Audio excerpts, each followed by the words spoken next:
And neighbors say that elderly woman did indeed live alone. Hello, everybody. I'm Heather Hayes. And I'm Steve Eager. It's 9 o'clock. The fire was very intense. At one point, neighbors say they heard small explosions coming from inside. Brandon Todd is first on Fox 4 News.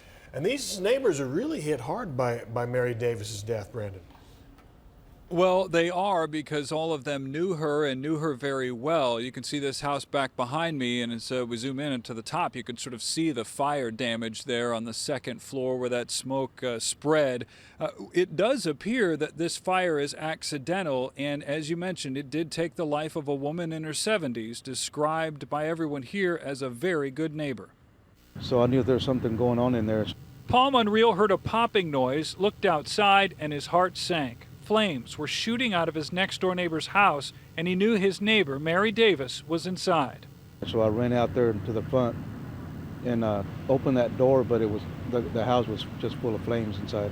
Kennedale Fire Chief Mike McMurray was the first firefighter on scene. Immediately, Monreal told him about the woman. I asked him to show me specifically where she was, and the room he pointed to was full of fire. There was fire coming out of several windows. We heard reports that there were explosions before we arrived. Sometimes that is windows breaking. According to neighbors, Davis lived alone, but several of them made a regular practice of checking on her. I used to go see her and talk to her for a little bit. And first thing they did was they went inside with a hose line and fought their way to inside the house, searching for her.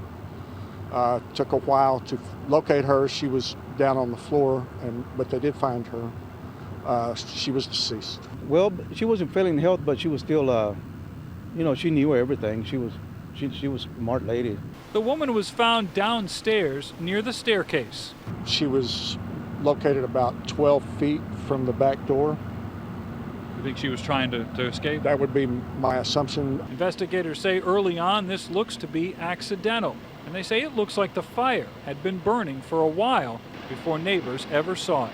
I think she donated a lot of things, but she was a reader and just a good neighbor.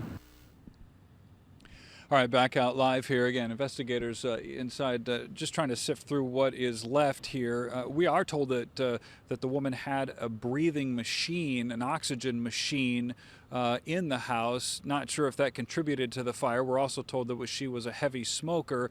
Investigators did get a lot of help, though, Steve, from neighbors, because since they'd been in the house, she didn't have any family nearby. The neighbors were able to tell investigators the placement of different things in the house, and that helps them determine what caused this fire. Steve? Well, I guess that's nice. I was trying to figure out, the man you interviewed, whether he was feeling guilty about not giving Mary Davis enough attention, or if he's just warning that others are probably in worse shape with less attention than she is, because it sounds like she was really popular and they checked on her and they took care of her in that neighborhood.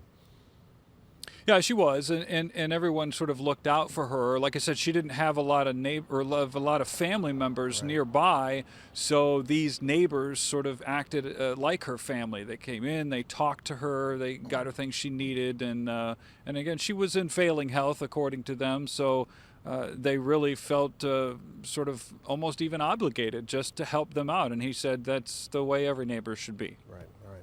And we'll keep an eye on this and see if that oxygen had something to do with the fire, too. All right, Brandon Todd live. Thank you.